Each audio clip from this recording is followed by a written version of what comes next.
What's going on, guys, and welcome back to another video. So we got a lot of stuff that we need to get to because Americans do need more help.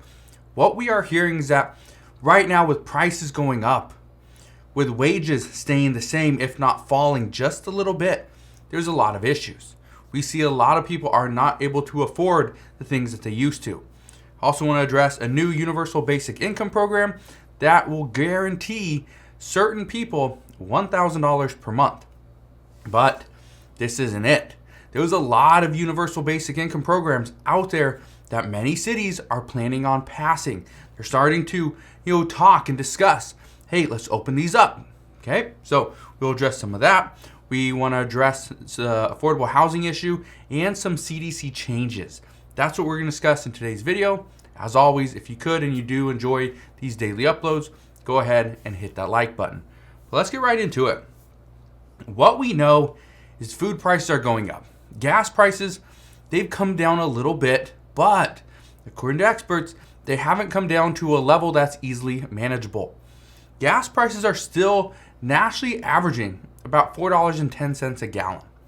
Now, experts believe that we're close. Experts believe that once gas prices drop below $4 per gallon, that is when we will see spending go back to more of a normal level. Now, this is what they expect. I don't know for sure if this is going to happen, so we will see. But what I can tell you is we're getting close. We're about 10 cents away. But again, that 10 cents, we got up to what? $4.20 some cents. It's taken us like 3 weeks to get down here. Maybe 3 to 4 weeks to get down to $4.10. So it could be another month before we are actually down under $4. So again, it's another one of those things that let's just wait, because that's all we can really do. But right now, economists are saying that the American people need additional help. But the help that is needed, it can't conflict with rising inflation. That's a problem. And any additional assistance that puts more upward pressure on inflation, that would actually hurt the American people more than it would help them in the long run. And this is part of the reason why House Democrats are struggling to put together a quality stimulus plan, because they really need to address the problems without making the big problem, which is inflation, actually worse. And that's why it's an issue, because they can't come up with something that works. And now I'm not saying that there's no way lawmakers can come up with a plan to help out the American people without causing additional harm and rising inflation. There's things that they can do, but trying to come up with something that would get all 50 Senate Democrats on board, that's the tricky part. That's a very tricky part, and I don't know if they can actually come up with anything. But this does lead me into my next thing, which is universal basic income. Because what we have heard over the past 2 years is universal basic income, or UBI, would be a huge benefit to the American people. It would help out a lot of people, help them pay for food, help them pay for gas and utilities and rent and childcare. It would help them pay for all this stuff. Well, there are now many cities that are still floating the idea of passing universal basic income. But they're trying to figure out if this is going to help the community more, or would it hurt them more in the long run. Again, it goes back to inflation. If we just start throwing money at a community, at a city, and the lowest income earners in that city, would that negatively impact that city? Would they see additional inflation? Would certain products get more expensive? The answer is, in most cases, is yes, depending on the size of the universal basic income program. Now, right now, many experts believe universal basic income, or UBI, of less than $500 per month would be more beneficial to the community. But when you get into amounts in excess of $1,000 per month, that could hurt the community more than help, at least in the long run. In the short term, everything is going to look like it is helping. Now, Austin, Texas, they plan to pay residents $1,000 per month. Well, I just said that some experts believe that if you pay in excess of $1,000 per month, per person or per household, that could actually hurt the community in the long run. Well, the bad thing here is that this program, it's only for 85 low-income residents for 1 year. It's not like it's for 5,000 people.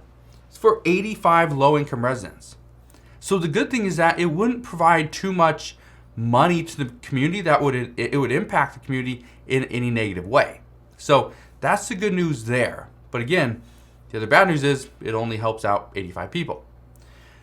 But what's interesting is that many cities are actually looking into programs just like this. They say now is the time. The American people still need help. We need to help any way that we can. And so we're going to see more of these universal basic income programs pop up. We've already talked about many of them over the past couple of years. More are going to be popping up, and I can guarantee that we're getting close to seeing a lot more cities just start providing these benefits. So as we start to see which ones pop up, I promise I will fill you in on all the latest news and updates. All you got to do is make sure you click that subscribe button so you never miss an update. Now, let's address affordable housing. And I want to address affordable housing right now because there's a lot of issues when it comes to housing. We know interest rates are rising. Americans are losing a lot of their buying power.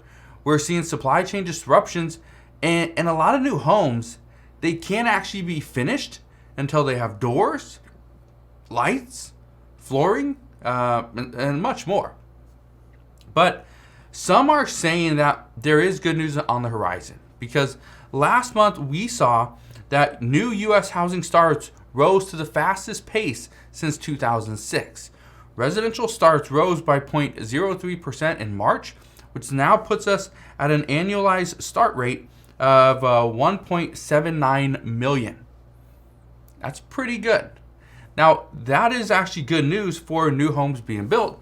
The only problem is, are these homes going up in price, or are they coming down?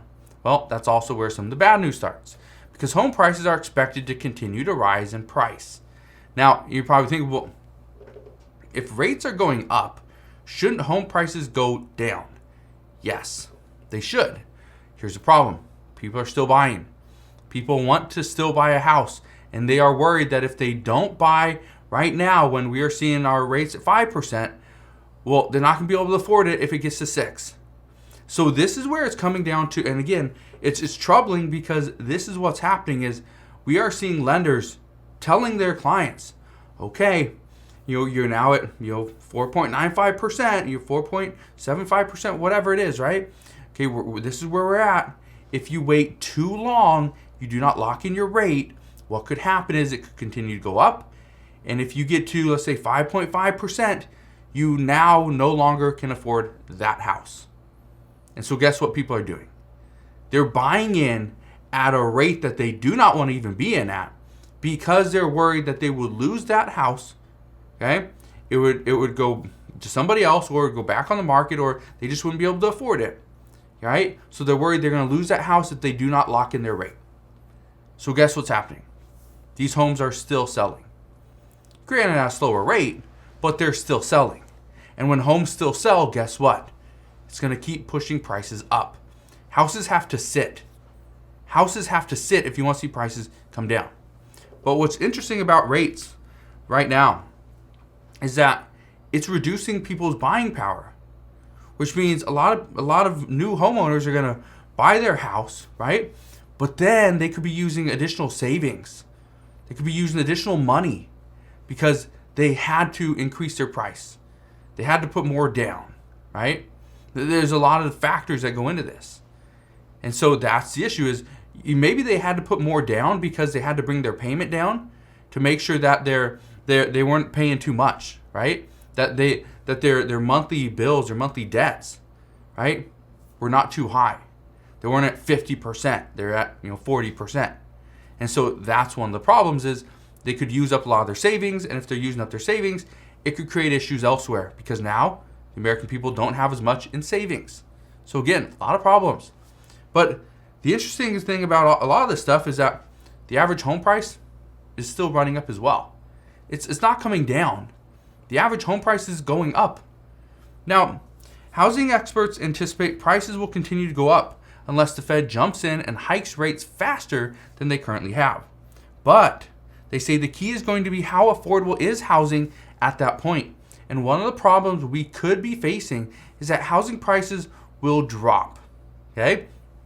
And I want to touch on this because I just got done saying housing prices are still going up. But what you need to keep in mind is, what if the Fed raises rates faster than they are currently doing?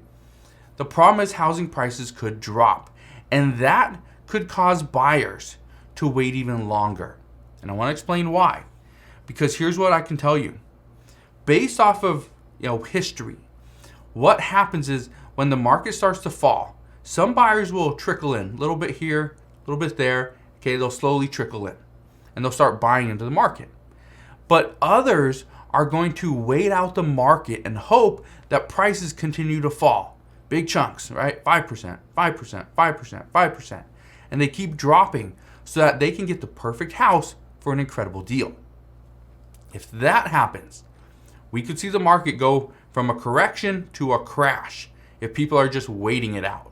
So again, some bad news potentially on the horizon, but also good news if you have money set aside and you're looking for a deal. Now, lastly, the CDC has now lifted more than 90 countries out of their do not travel list. The CDC said just yesterday on Monday that it was going to reserve its level 4 travel health notices for special circumstances. And right now that would only include an extremely high case count for that particular country. So as of yesterday, the CDC doesn't have any country in the level 4 health advisory, which is the top level and is highly recommended that you do not travel to those locations. So what I can tell you is that this is just another move by another government agency to move back to normal. That's what everybody wants to do, is get back to normal. Because yesterday, a federal judge actually ruled against the CDC's mandate of wearing masks on airplanes and public transportation. They did this, right, earlier in the morning yesterday, but the problem was it left airlines and customers really confused as to what they do. Because the news broke as some were getting ready to board the plane, as some were mid-flight, right? News started to break, and so what was happening is people were pulling off their masks. Pilots were saying that, yes, masks are no longer required. And so, again, a lot of confusion, but that's currently where we're at today. So, as always, as I know more, I promise I'll come back on and share all latest news and updates. Again, just want to thank you guys for watching. Have a wonderful rest of your day. Consider subscribing, and I'll see you guys on the next one.